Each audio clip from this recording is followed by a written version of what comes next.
अब जरा मैं दिखाना चाहता हूं, हमारी टीम ने रिसर्च किया और एक ग्राफिकल रिपोर्ट तैयार की जिसमें क्या आधार दोनों पक्ष दे रहे हैं। प्रधानमंत्री नरेंद्र मोदी अगर इतने कॉन्फिडेंट हैं तो वो अपनी जीत का आधार क्या बता रहे हैं, क्या हो सकता है और क्या हो सकता है विपक्ष की जीत का आधार। जल्दी से पीसीआर वो ग्राफिक्स दिखाइए मुझे और फिर मैं जाऊंगा अपने दूसरे प्रवक्ताओं के पास और फिर आलोक शर्मा अपनी इस बात का जवाब देंगे। तीसरी बड़ी इकॉनमी, प्रधानमंत्री नरेंद्र मोदी कह रहे हैं कि अगली बार जब मैं आऊंगा तो तीसरी बड़ी इकॉनमी बना दूंगा। वो कह रहे हैं विकसित देश का सपना इस देश ने देखा है 2047 तक पूरा करना है। राष्ट्रवाद की भावना, विकास की योजनाएं जो उनकी सरकार चला रही है, विपक्ष का भ्रष्टाचार, परिवारवाद का मुद्दा, बिना चेहरे का विपक्ष, ये तमाम वो आधार हैं जिस आधार पर 2024 का चुनाव वो जीतेंगे जो उनका दावा है। अब विपक्ष की उम्मीद का आधार क्या, ये भी देखिए। विपक्ष की उम्मीद है एकजुटता, एकजुट विपक्ष। मणिपुर की हिंसा, बढ़ती महंगाई, बेरोजगारी, नूह के दंगे, सीबीआई और ईडी का मुद्दा, यूनिफॉर्म सिविल कोड का मुद्दा, ये वो तमाम मुद्दे हैं जिनकी वजह से विपक्ष को उम्मीद है कि वो वापस आ सकते हैं। आप एक हिसाब से कह सकते हैं कि ये वो दो मॉडल हैं जो पक्ष और विपक्ष ने चुन लिए अपने हिसाब से, जो वो रखेंगे जनता के सामने जब वो जाएंगे वहां पर।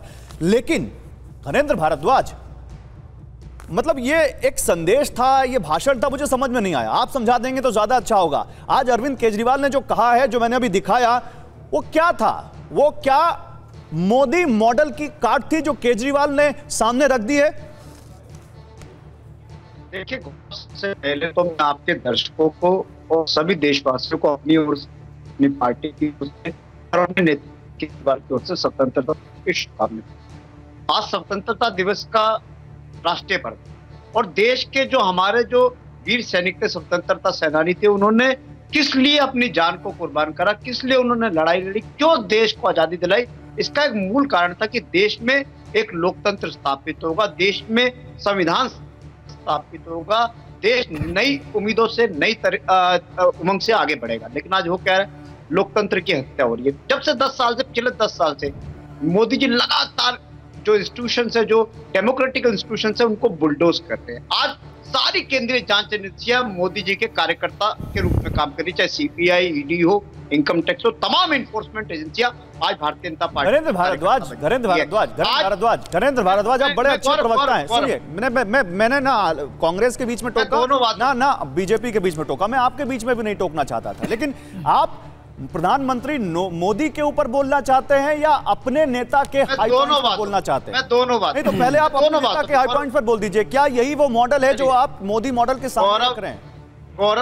गौरव, केजरीवाल मॉडल ऑफ गवर्नेंस ये क्या कहता है? केजरीवाल मॉडल ऑफ गवर्नेंस ये कहता है कि जहां पे लोगों की बात हो रही है, और Kejriwal model of governance Delhi के लोगों ने पहले एक्सेप्ट करा। हमने दिल्ली के अंदर, ये लोग कहते थे जी बिजली फ्री नहीं हो सकती, पानी फ्री नहीं हो सकता, अरे महिलाओं की यात्रा तो बिल्कुल फ्री नहीं हो सकती, बुजुर्गों की तीर्थ यात्रा तो बिल्कुल ही नहीं हो सकती, सरकारी स्कूल तो ठीक हो ही नहीं सकते, सरकारी अस्पताल तो ठीक हो ही नहीं सकते, सरकारी अस्पतालों में इलाज और दवाई तो मिल ही नहीं सकती, तमाम लोग कहते थे। लेकिन हमने दिल्ली में इस मॉडल को करके दिखाया, दिल्ली के लोगों ने एक्सेप्ट करा, उसके बाद पंजाब के लोगों ने एक्सेप्ट करा, गुजरात ने हमें 5 एमएलए दिए, गोवा ने 2 एमएलए दिए। Arvind Kejriwal model of governance का असर यह है कि आज कश्मीर से लेकर कन्याकुमारी तक हर म्यूनिसिपैलिटी में, हर पंचायत में, हर जगह हमारे निर्वाचित सदस्य, क्योंकि देश के लोगों की उम्मीद है, देश के लोग चाहते हैं कि जैसे दिल्ली में अगर बिजली पानी फ्री हो सकते हैं, स्कूल और अस्पताल फ्री हो सकते हैं, तो देश के दूसरे हिस्सों में क्यों नहीं हो सकते? आज अरविंद केजरीवाल ने अपना विजन बताया, उन्होंने एक विजनरी मॉडल दिया है और निश्चित तौर पर Kejriwal model of governance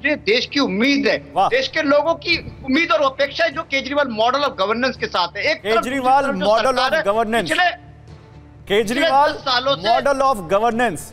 Alok ji एक मिनट, गणेंद्र भाई पूरी को आते एक मिनट, आपने बड़ा अच्छा कीवर्ड दिया मुझे, केजरीवाल मॉडल ऑफ गवर्नेंस, आप ही की बात कर रहा हूं। एक मिनट गणेंद्र भाई आते। Alok ji, Kejriwal model of governance India के सामने तो बड़ा अच्छा मॉडल है, तो क्या इंडिया यानी आपके पार्टियों का गठबंधन इस मॉडल को अपनाएगा और यही अब मोदी मॉडल की काट होगी इंडिया की तरफ से, केजरीवाल मॉडल ऑफ गवर्नेंस? नहीं, एनडीए मॉडल की जगह मोदी मॉडल कोई कह सकता है तो केजरीवाल जी की अपनी पार्टी है, उनके प्रवक्ता कह सकते हैं केजरीवाल मॉडल ऑफ गवर्नेंस। नहीं, लेकिन वो इंडिया का हिस्सा है, इसलिए मैं पूछ रहा हूं। आलोचना अगर अभी एलजेपी के प्रवक्ता कह दें कि मेरा चिराग पासवान का मॉडल है, तो मैं शहजाद पूनावाला से पूछ लूंगा कि क्या वो मॉडल मोदी जी लेकर आएंगे? वो आपके सामने, आपके बगल में पैनल में बैठ के कह रहे हैं केजरीवाल मॉडल ऑफ गवर्नेंस, और वो आपके हिस्सा हैं। अरे भाई, 2 राज्यों में सरकार है, वो अपनी मॉडल ऑफ गवर्नेंस क्यों नहीं दे सकते हैं? इसमें क्या दिक्कत है? अगर उनके मॉडल ऑफ गवर्नेंस में कुछ चीज़ें अच्छी होंगी तो इंडिया भी उसको एक्सेप्ट करेगा, जो चीज़ें खराब होंगी उनको हम भी रिजेक्ट कर देंगे। मैं कह रहा हूँ उस पर आलोचना, उस पर वाद विवाद हो सकता है, लेकिन अगर केजरीवाल जी की सरकार है तो अपने मॉडल को कह सकते हैं। बहुत सी चीज़ें ऐसी हैं, मैं भी उनका आलोचक हो सकता हूँ, आप भी आलोचक हो सकते हैं, लेकिन दुर्भाग्य यह है कि अभी शहजाद पूनावाला जी ने कहा कि कांग्रेस ने बायकॉट कर दिया। मतलब कहाँ से झूठ थे अमित मालवीय जी और मोदी जी ने सबको सिखा दिया है।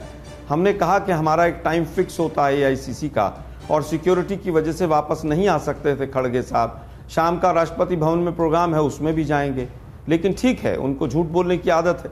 उन लोगों ने कहा अभी 100% टॉयलेट कवरेज हो गया पूरे देश में। पता नहीं कहाँ से आंकड़े लाते हैं।